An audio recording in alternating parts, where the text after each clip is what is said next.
امریکہ کی ایک تاریخ ہے جس سے خون کی بو آتی ہے۔ آئیے اس کے حال اور اس کی تاریخ کو خود ان کے اپنے دانشوروں اور اساتذہ کی تحقیقات اور اقوال کے آئینے میں دیکھتے ہیں۔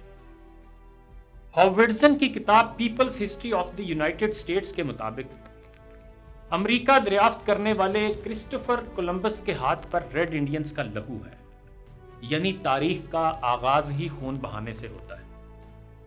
صدر زیچری ٹیلر کے حکم پر امریکی افواج میکسیکو میں گھسیں تو وہاں عصمت دری اور درندگی کی تاریخ رقم ہو گئی۔ فلپائن میں جنرل جیکب سمتھ نے باقاعدہ حکم دیا، مجھے قیدی نہیں لاشیں چاہیے، قتل کر کے آگ لگا دو۔ 50,000 شہری قتل کرنے کے بعد امریکی انسان دوستی جاگی بھی تو یوں کہ جنرل جیکب کا کورٹ مارشل ہوا اور سزا یہ ملی کہ محض ریٹائرڈ کر دیا گیا۔ جنگ عظیم اول اور دوم میں تو ان کی درندگی ایک مثال بن چکی۔ امریکہ نے جاپان کے شہروں ہیروشیما اور ناگاساکی پر ایٹم بم گرا کر لاکھوں لوگوں کو پل بھر میں لقمہ اجل بنا دیا، اور یہ تو پھر دنیا کو یاد ہے، لیکن وہاں جو عصمت دریاں کی گئی ان پر تو اب کوئی بات ہی نہیں کرتا۔ بسکاری مسیکر میں امریکیوں نے اٹلی کے 71 قیدیوں کو اجتماعی طور پر قتل کر دیا۔ ڈیوڈ ولسن کی سیکرٹ وار پڑھے تو معلوم ہوتا ہے کہ امریکی فوجیوں نے فرانس، برطانیہ اور جرمنی کی ان گنت عورتوں کی عصمت دری کی۔ فرانس میں امریکی فوجیوں کے ہاتھوں عصمت دری کے جو واقعات رپورٹ ہوئے، صرف ان کی تعداد 3500 بتائی جاتی ہے۔ اسی طرح مائلے میں قتل عام کیا گیا۔ جاپان میں امریکی فوجیوں کے کارناموں کو برطانوی یونیورسٹی آف اولسٹر کے پروفیسر سائمن ہیریسن نے اپنی کتاب سکل ٹرافیز آف دی پیسیفک وار میں بیان کرتے ہوئے لکھا ہے کہ امریکی فوجی جاپانی قیدیوں کے سر کاٹ کر پکاتے اور کھاتے بھی رہے۔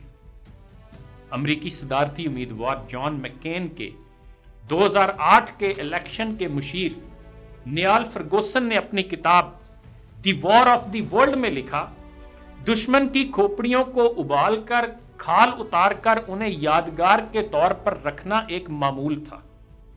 کان، ہڈیاں اور دانت تک اکٹھے کیے گئے۔ اسی طرح ایک امریکی دانشور جے جے وین گارٹنر اپنی کتاب ٹرافیز آف وار میں لکھتے ہیں کہ جاپانیوں کو قتل کر کے ان کی جسم کی ہڈیوں سے مختلف چیزیں بنائی گئیں، اور رکن کانگریس نے ایک جاپانی کے بازو کی ہڈی سے بنا ایک لیٹر اوپنر صدر فرینکلن روزویلٹ کو تحفے میں پیش کیا۔ مزید دکھ کی بات یہ ہے کہ اس طرح کی حرکتیں آج تک ختم نہیں ہو سکی۔ ایشین ٹریبیون کی 25 اپریل 2011 کی رپورٹ میں یہ انکشاف کیا گیا ہے کہ افغانستان میں تعینات 5th اسٹرائکر بریگیڈ کے 3rd پلاٹون کی بریوو کمپنی کے ایک فوجی جرمی مارلوک نے ایک 15 سالہ نہتے افغان لڑکے گل مدین کو قتل کرنے کے بعد اس کی انگلی کاٹ کر سوینئر کے طور پر اپنے پاس رکھ لی، اور قاتل نے یہ اعتراف بھی کیا کہ اس نے یہ قتل صرف تفریح کے طور پر کیا تھا۔ امریکہ کے مشہور دانشور نوم چومسکی کہتے ہیں کہ امریکہ دور حاضر کی سب سے بدمعاش ریاست ہے۔ امریکہ کی ایک اور دانشور سوسن سونٹیک کہتی ہیں کہ امریکہ کی بنیاد نسل کشی پر رکھی گئی۔ New York university school of law کے ڈین رچرڈ ریویز کہتے ہیں کہ ہم امریکی اپنی رہنمائی کے حوالے سے بیہودہ اور واہیات باتیں علل اعلان کرتے ہیں۔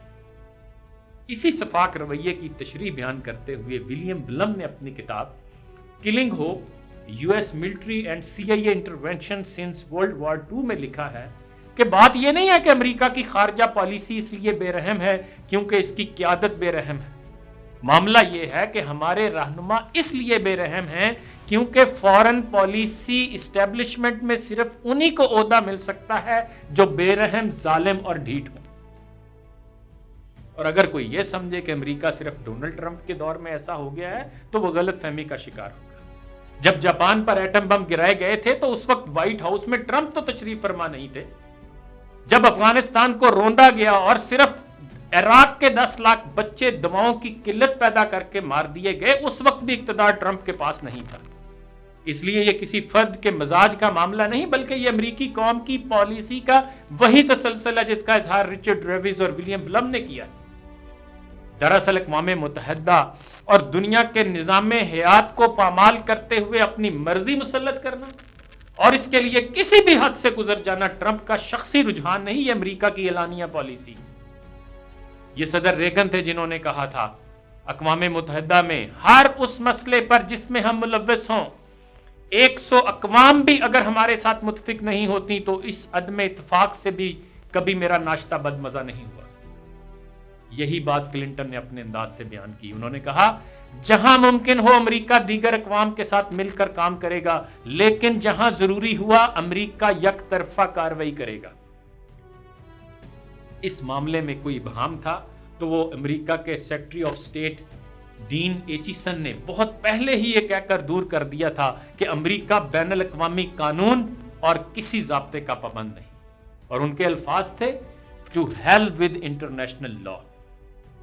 اور آخر پر یہ بھی سن لیجئے کہ ایمنسٹی انٹرنیشنل نے اپنی سالانہ رپورٹ میں لکھا تھا کوئی دن ایسا نہیں گزرتا جب کسی مرد، عورت اور بچے کو قتل نہ کیا جائے، تشدد کا نشانہ نہ بنایا جائے یا اسے غائب نہ کر دیا جائے اور امریکہ اس ظلم میں شریک نہ ہو۔ یہ ہے امریکہ کا اصلی چہرہ، اور ہمارا حال یہ ہے کہ ظالم تھا وہ اور ظلم کی عادت بھی بہت تھی، مجبور تھے ہم اس سے، محبت بھی بہت تھی۔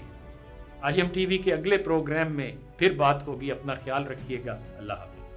اگر آپ نے ابھی تک ہمارا چینل سبسکرائب نہیں کیا ہے تو فوراً اس سبسکرائب کے بٹن پر کلک کر دیں اور ساتھ ہی بنے بیل آئیکن پر بھی کلک کر دیں تاکہ ہمارے چینل کی طرف سے آنے والی تمام لیٹسٹ اپڈیٹس آپ تک بر وقت پہنچ سکیں۔ بہت شکریہ۔